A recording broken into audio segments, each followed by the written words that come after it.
ازيكم عاملين ايه؟ يا رب تكونوا بخير. كل لعيبه الكوره وكل اللي نفسهم يلعبوا كوره ان شاء الله نشوفكم في اكبر واحسن الانديه. معاكم كابتن اسلام مصطفى في فيديو جديد. النهارده ان شاء الله هنتكلم عن اختبارات نادي النصر القاهري.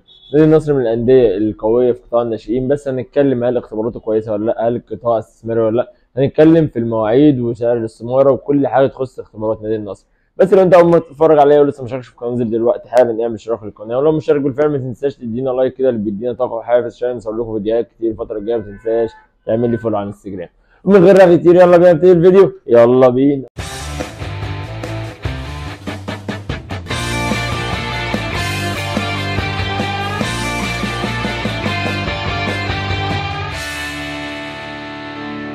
نادي النصر من الانديه القويه جدا اللي دايما بتنافس في قطاع الناشئين بالذات في الممتاز ب، ومن الانديه اللي ليها تاريخ كبير في الممتاز ب، وكان ليا الشرف ان انا لعبت 3 مواسم في نادي النصر منهم سنه في الدوري الممتاز. نادي النصر الفتره الاخيره كان عامل الموضوع نص الفرقه استثماري ونص مش استثماري، او نص قطاع ونص استثماري. فكان اللعيب اللي بيروح له مش مميز كان بيطلب منه مقابل مادي. فانت لو هتروح الاختبارات دي خد بالك كويس ان انت لو طلب منك مقابل مادي كده انت ما قبلتش، ولو قبلت مش هيطلب منك مقابل مادي عشان تبقى عارف قبل اي حاجه.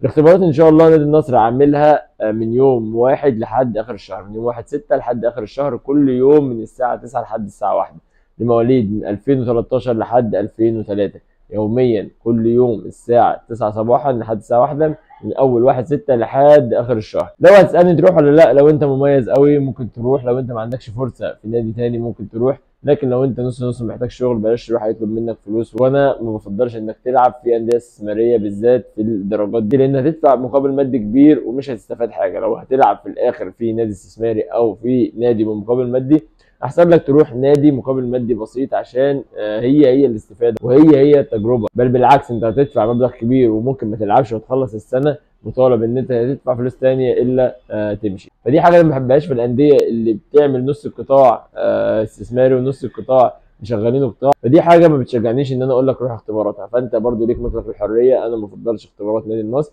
ليك مطلق الحريه، عايز تروح روح، مش عايز دي حاجه ترجع لك. ولو محتاج اي حاجه اكتب لي في الكومنتات تحت او اعمل لي فولو على انستجرام وكلمني ان شاء الله ارد عليك على طول. يا رب تكونوا استفدتوا كده. خلصنا فيديو النهارده، استنوني في فيديو جديد من قناه يوميات لعب كره القدم. اشوفكم على خير والسلام عليكم.